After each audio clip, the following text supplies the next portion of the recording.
Tej good morning అండి. ఈరోజు లింగాల గ్రామంలో ఉన్నామండి. మా బ్రదర్ ఓలేటి నాగరాజు గారి ఒక తెలిసిన వాళ్ళు వీరు. ఈ మేడం గారికి గత 20 రోజుల క్రితం సయాటికా పెయిన్తో చాలా ఇబ్బంది పడ్డారండి. అమ్మ మీ పేరు? లక్ష్మి. మీ వయసు అండి? 45. మరి ఎన్ని హాస్పిటల్ తిరిగారు మీరు?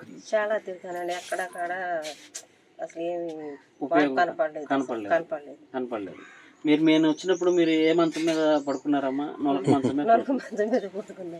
పక్క మంచానికి మారమన్నప్పుడు కూడా బాగా ఇబ్బంది అయిపోయింది. అసలు అక్కడ అవకాశం లేదండి. అసలు పడుకుని ఏడుతున్నాడు. అన్నం కాడ దిండి మీద పెట్టుకుని అమ్మద్ద తినేదాన్ని.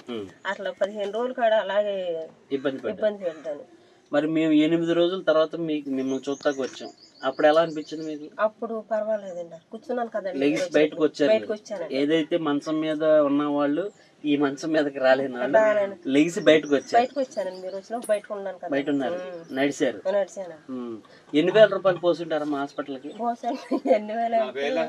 40,000 రూపాయలు. చాలా సార్లు బావని శంకర్ హాస్పిటల్, బందరేళ్ళు, చాలా హాస్పిటల్ ఉంది. అసలు చాలా హాస్పిటల్ తిరిగాను. చూడండి, మరి చాలా హాస్పిటల్కి 40,000 రూపాయల దాకా ఖర్చు పెట్టారు. కేవలం 4,000 రూపాయలు మాత్రమే ఆయన క్రిల్లాయిలే కానీ, నూనెయే కానీ, జ్ఞానోధర్మయే కానీ, మరి మన సప్లిమెంట్స్ అన్నీ కూడా మేడం గారికి బాగా ఉపయోగపడినాయి. ఎవరైతే వెస్టేజ్లో ఈ ప్రోడక్ట్లు వాడితే భయపడుతున్నారో, ఎవరైతే ఈ అపోహలో ఉన్నారో నిలువెత్తు సాక్ష్యం మేడం గారు ఉన్నారండి ఇక్కడ.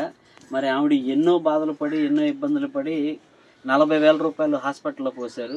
మరి ఇవాళ ఆవిడే చెప్తున్నారు, బాబు దీనివల్ల 20 డేస్లో నేను కోలుకున్నానని. మరి ప్రతి ఒక్కరు అపోహ వేడండి, వెస్టేజ్ యొక్క సప్లిమెంట్లు వాడండి. Thank you very much friends. Wish you health.